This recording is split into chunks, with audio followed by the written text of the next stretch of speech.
आज हम लोग अलाउद्दीन खिलजी के राजस्व एवं आर्थिक सुधार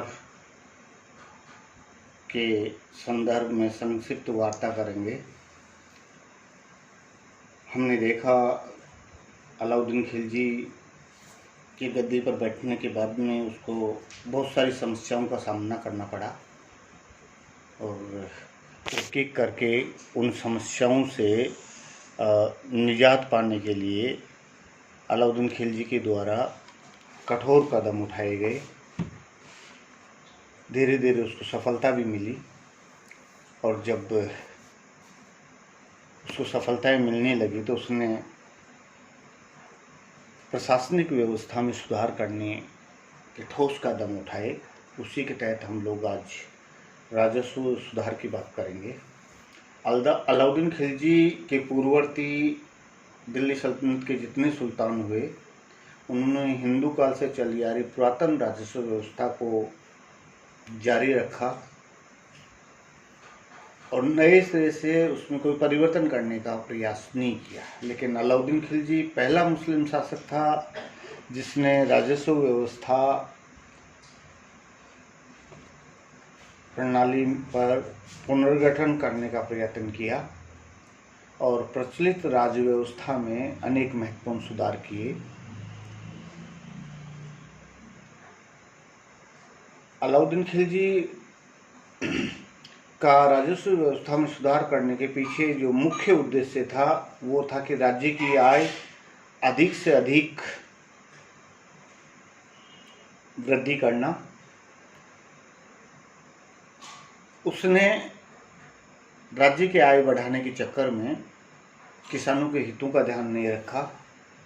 इससे किसानों के ऊपर लगान या राजस्व जो है वो बढ़ता चला गया, आर्थिक भार बढ़ता चला गया।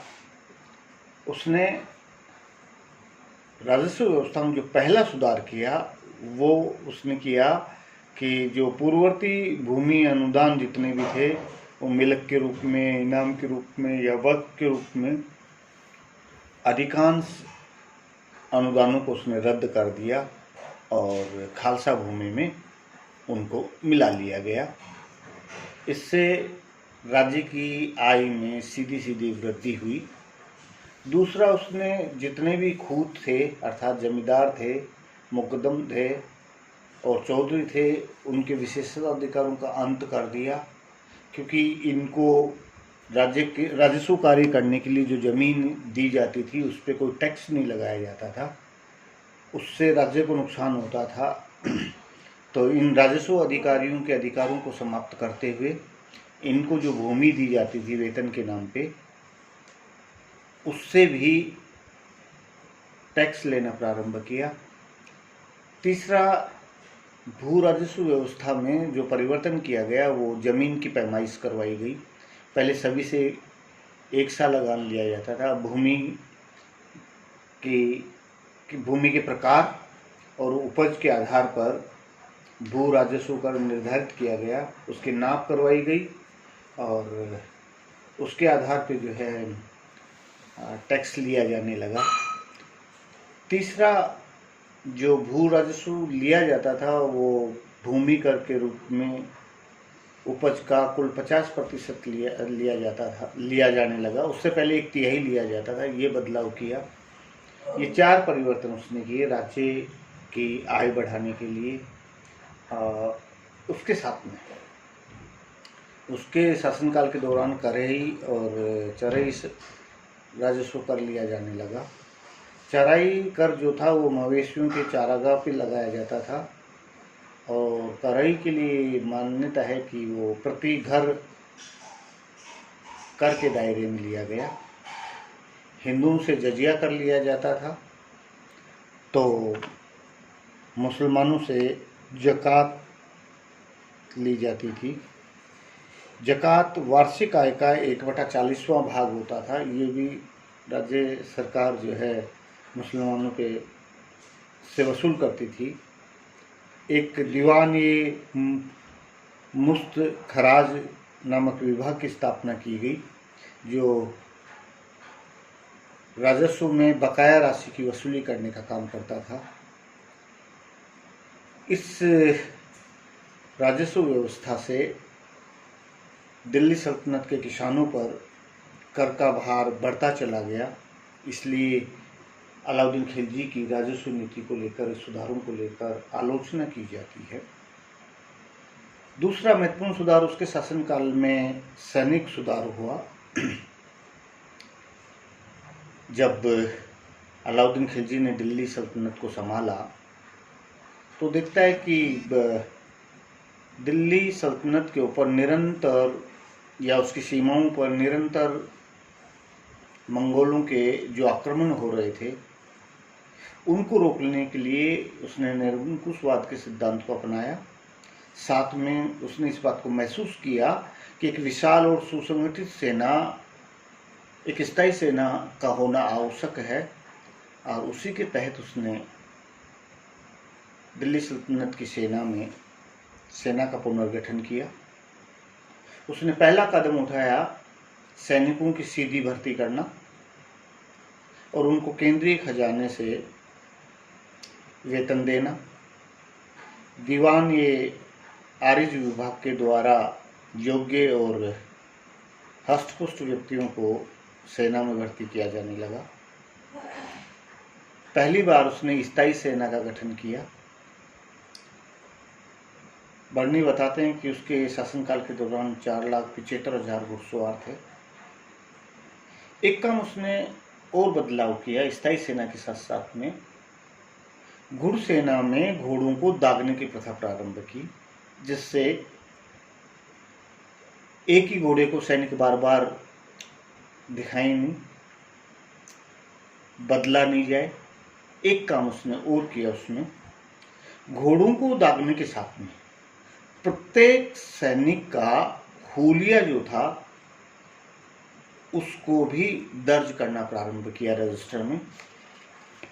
जो दिल्ली सल्तनत की सेना में भ्रष्टाचार का दौर चल रहा था, उस भ्रष्टाचार के दौर को उसने इसके तहत समाप्त करने का प्रयास किया।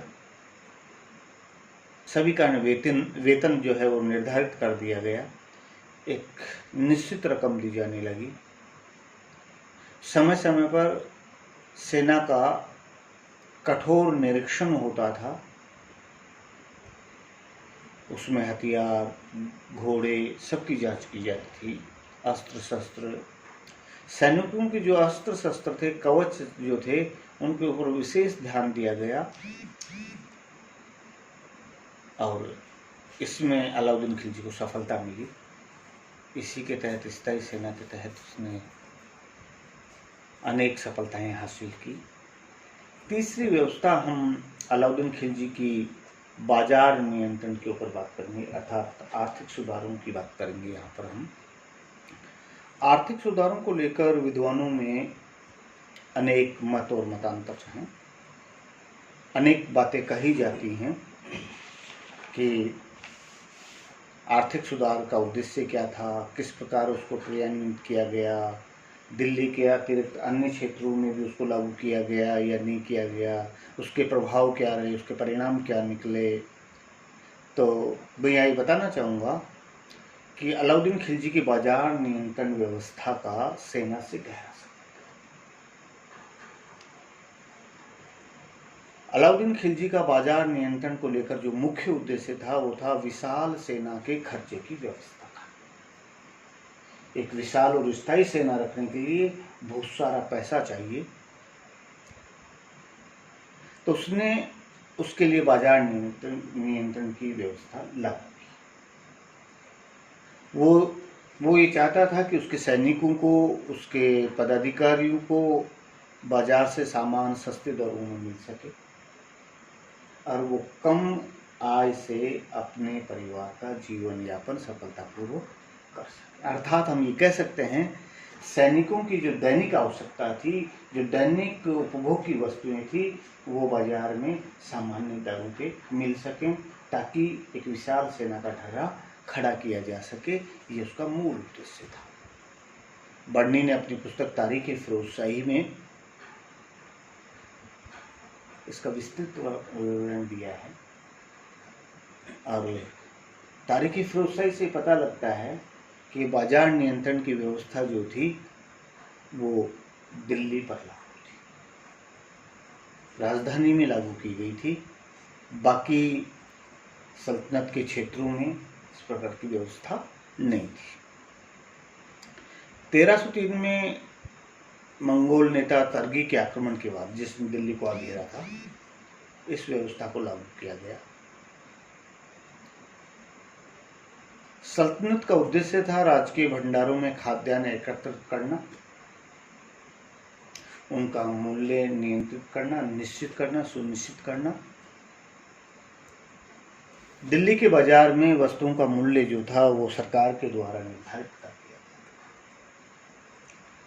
सभी प्रकार के अनाज, दाल, कपड़ा, दास तथा पशुओं में घोड़े, गाय, भैंस, मांस, मछली, मेवा, सब्जी, गन्ना, यहाँ तक कि सुई और धागा जैसे दैनिक आवश्यकताओं की वस्तुओं का भी मूल्य निर्धारित किया। ये सामान प्रदेश के अन्य क्षेत्रों से राजकीय आदेश से खरीदा जाता था और उसको फिर दिल्ली में लाकर खुदरा व्यापारियों को दिया जाता था बेचने के लिए, और राज्य के द्वारा निगरानी की जाती थी। और निगरानी भी ऐसी की जाती थी कि अगर किसी ने तोलने में, किसी ने भाव में कोई गड़बड़ की है तो गुप्तचर, यहाँ तक कि सुंदर और अच्छे दासों को भी, युवा दासों को भी इस कार्य में लगाया गया। सहनाई मंडी के अलावा बहुत सारे पदाधिकारी थे जो इन दिल्ली के व्यापारियों की निगरानी करते। अगर किसी ने बेईमानी की, भ्रष्टाचार किया, मिलावट की, पकड़ा गया, जैसे उदाहरण के तौर पे अगर किसी ने कोई अनाज खरीदा या कोई सामान खरीदा और व्यापारी ने कम तोला तो पकड़ा गया, तो सुल्तान का ये आदेश था कि जितना उसने कम तोला है उतना उसके शरीर में से मांस काट लिया, आवश्यकता पड़े अंगभंग, दंड, मृत्युदंड तक के नियम बने हुए थे दिल्ली सल्तनत में। एक दिल्ली में सबको डरा के रखा गया ताकि कोई जो है मिलावट ना करे, भ्रष्टाचार ना करे, या यूँ कहीं कि जो है गलत सौदा ना करे। हमें बढ़नी की किताब से, बढ़नी के लेखों से उस समय की कुछ भावों की जानकारी भी मिलती है। जैसे गेहूँ 7.5 जीतल प्रति मन था, जो 4 जीतल प्रति मन था, चना 5 जीतल प्रति मन था, चावल 5 रुपये प्रति मन था, शक्कर 1.25 जीतल प्रति सेर थी,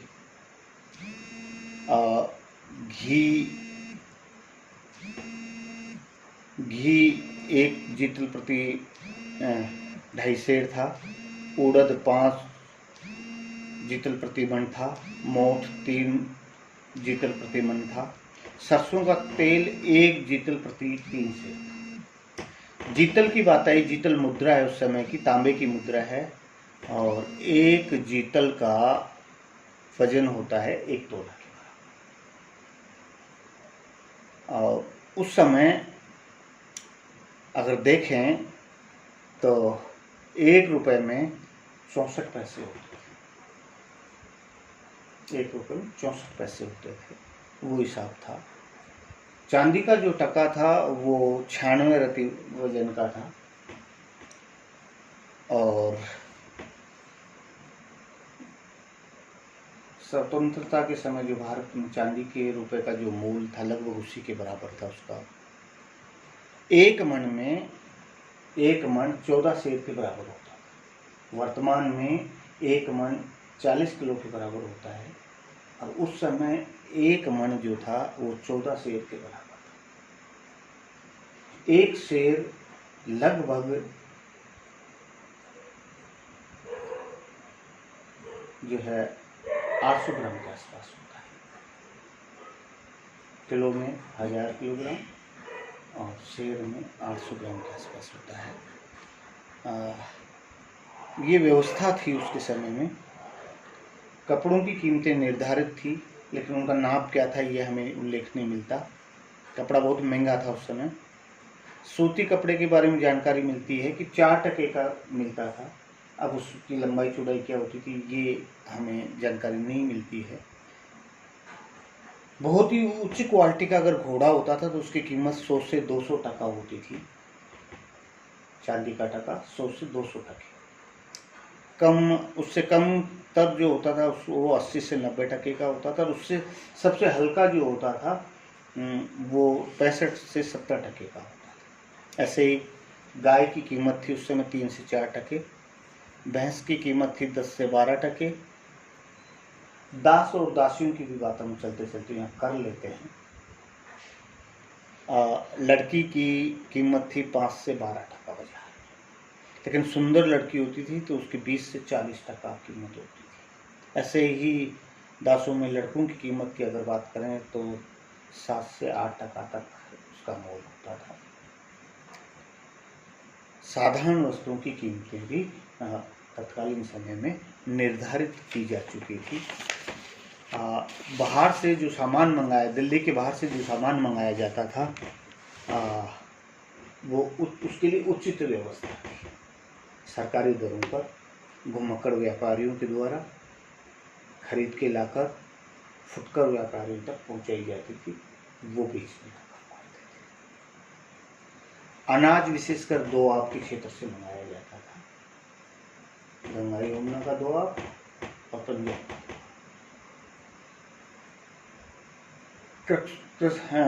किसानों से उपज का 50% टैक्स के रूप में लिया जाता था राजस्व।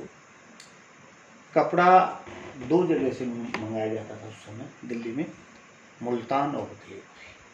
वहाँ का कपड़ा प्रसिद्ध था, वहीं से मंगाया जाता था।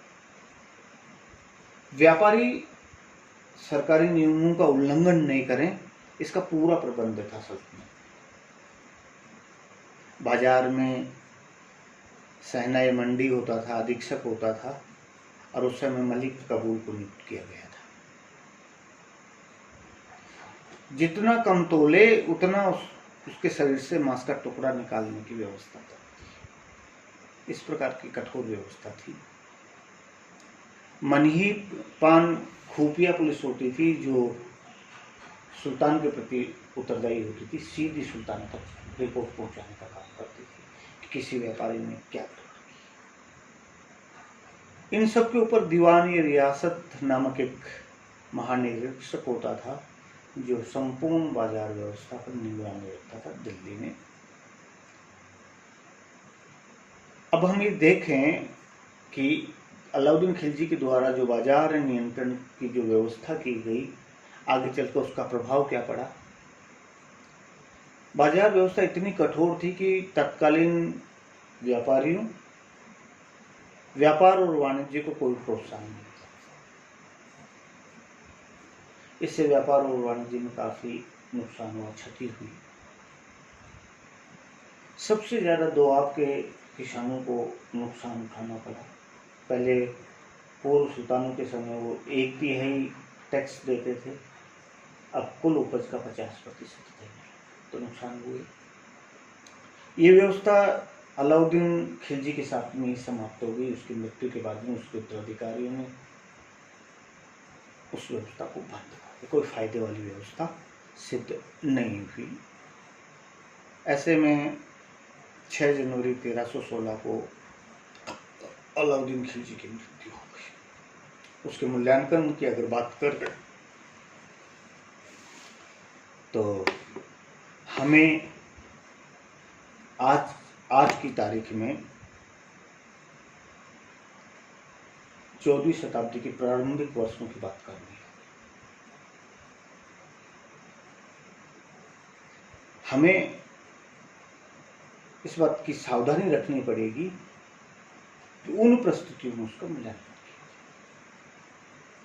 हम कह सकते हैं अलाउद्दीन की गिनती मध्यकालीन भारत के महान शासकों की जाती है। दिल्ली सुल्तान सल्तनत के जितने सुल्तान हुए उनमें निस्संदेह सबसे महान था, इसमें कोई दो है। वह एक श्रेष्ठ सेना नायक, कूटनीतिज्ञ, महान शासन प्रबंधक तथा महान विजेता है, इसमें कोई दो है। दिल्ली सल्तनत की सीमाओं का विस्तार अलाउद्दीन खिलजी के नेतृत्व में सुदूर दक्षिण तक पहली बार हम कह सकते हैं। हम उसका मूल्यांकन करने जब बैठते हैं तो उसको एक कुशल सेना नायक, कुशल प्रशासक, एक साम्राज्यवादी सुल्तान, महत्वाकांक्षी, धर्म का सम्मान करने वाला किंतु धर्मांध नहीं था, साहित्य और कला का संरक्षक पाते हैं। हम इन पे जितनी बातें करें उतना ही कम है, इसलिए हम संक्षिप्त में इनकी बात करते हुए, वो उसके दरबार में उच्च कोटि की कवि और विद्वान आश्रय पाते थे। उनमें हम दो के नाम विशेष रूप से ले सकते हैं, अमीर खुसरो, अमीर हसन दहलवी। ये उसके दरबार की शोभा बढ़ाने का काम करते थे। स्थापत्य कला उसके शासनकाल में जो उभर कर सामने आई वो तुर्की स्थापत्य कला के नायब नमूने, बहुत ही सुंदर नमूने हमें मिलते हैं।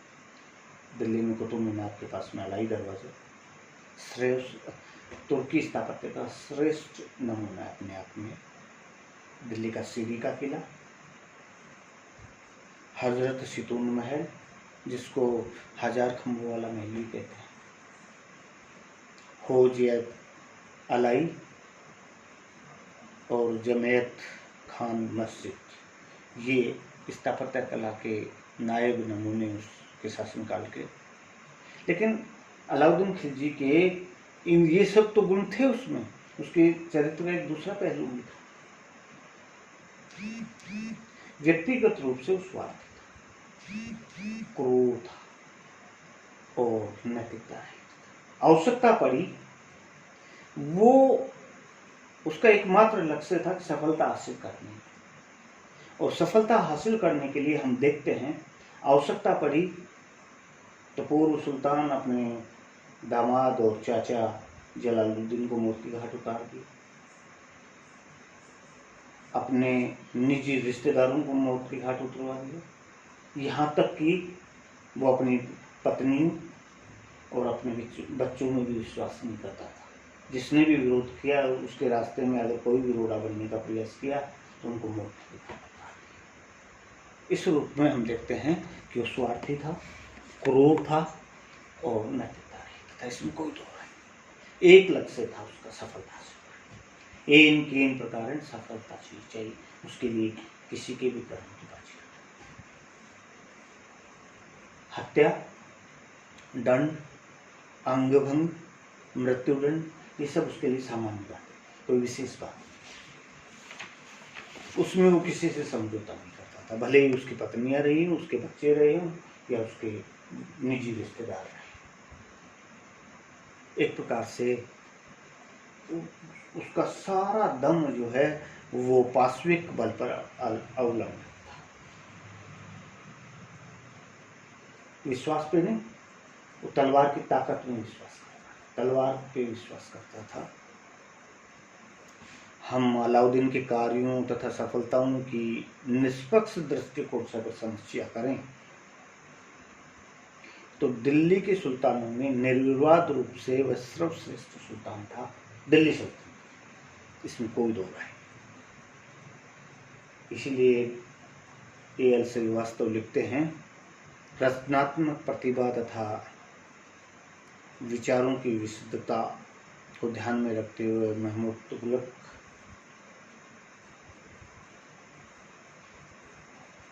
ही एक ऐसा सुल्तान है जिसकी तुलना अलाउद्दीन खिलजी से की जा सकती।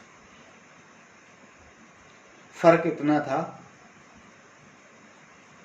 कि महमूद तुगलक को विनाशकारी ऐसा होता ही नहीं, तो अलाउद्दीन खिलजी को प्रत्येक योजना में सफलता, भले वो सुदूर दक्षिण तक जाने की बात हो या राजपूत इतिहास तो कुछ